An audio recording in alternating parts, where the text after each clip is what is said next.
Donald Trump did not mention Desi Lydic by name in a verified live exchange, but his repeated attacks on late-night hosts and political television created the opening she needed.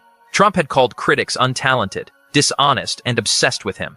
Lydic answered not with a personal insult, but with a clip from Trump's own speech. I took my physical. I got all A's, everything. But they said to me, would you like to take a cognitive test? I said, is it hard? They said, yes. I said, well, I'm a very smart person.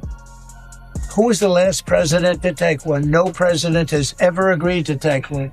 This is not a test to see how smart you are. It's to check if your brain is functioning, which Trump should understand based on the questions. The first question is very easy, and they always show the first question is, you have a lion, a bear, an alligator, and what's another good? A squirrel, okay? Which is the squirrel? And I was against certain things, but if you look and you take a look back, you'll see all of the things that you're talking about and all of the things that you're asking about. I was against at that time, and I'm still against. I haven't changed very much. Been very consistent. I'm an extremely stable genius. Okay. Yes, go ahead.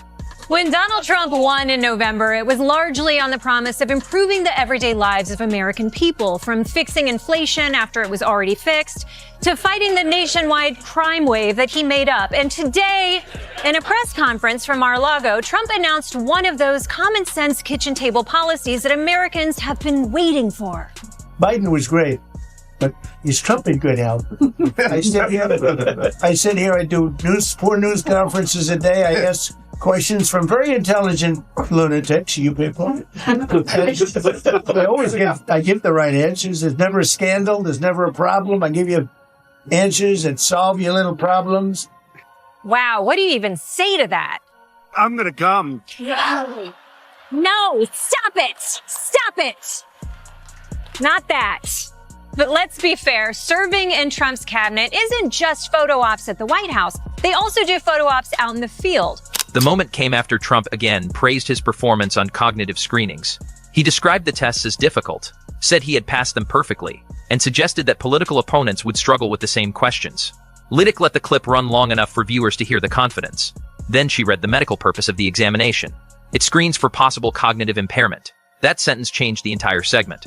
The assessment Trump discussed was not designed to calculate IQ, certified genius, or rank one politician against another. It checks areas such as memory, attention, language, orientation, and basic reasoning. A strong result can be reassuring, but it does not prove extraordinary intelligence. Lydic's response worked because she did not have to guess what Trump meant. He had repeatedly connected his screening results with superior mental ability. He challenged rivals to take similar tests and described the questions as increasingly difficult. The more he elevated the examination, the more important its actual purpose became. The audience reacted when Lydic reduced the boast to its simplest form. Passing a screening is good news. Bragging about being repeatedly screened is a stranger political message. She compared the performance to a student boasting about receiving extra testing while ignoring why the testing existed. The comparison was sharp, but the factual point underneath it remained clear. Trump was using a medical result to support a claim the test could not measure. Then Lydic widened the issue.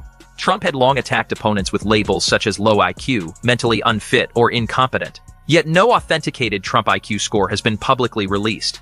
His cognitive screenings did not fill that gap because they were different kinds of assessments. That left the argument resting on repetition. Trump said he was exceptionally intelligent. He said the tests proved it. The documented purpose of the tests said otherwise.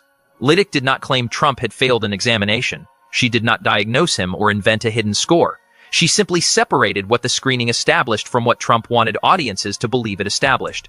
That distinction protected the segment from exaggeration while preserving its force. Older viewers understood the point immediately. Many had seen relatives complete similar screenings or had taken one themselves. They knew the tests serve a serious medical purpose.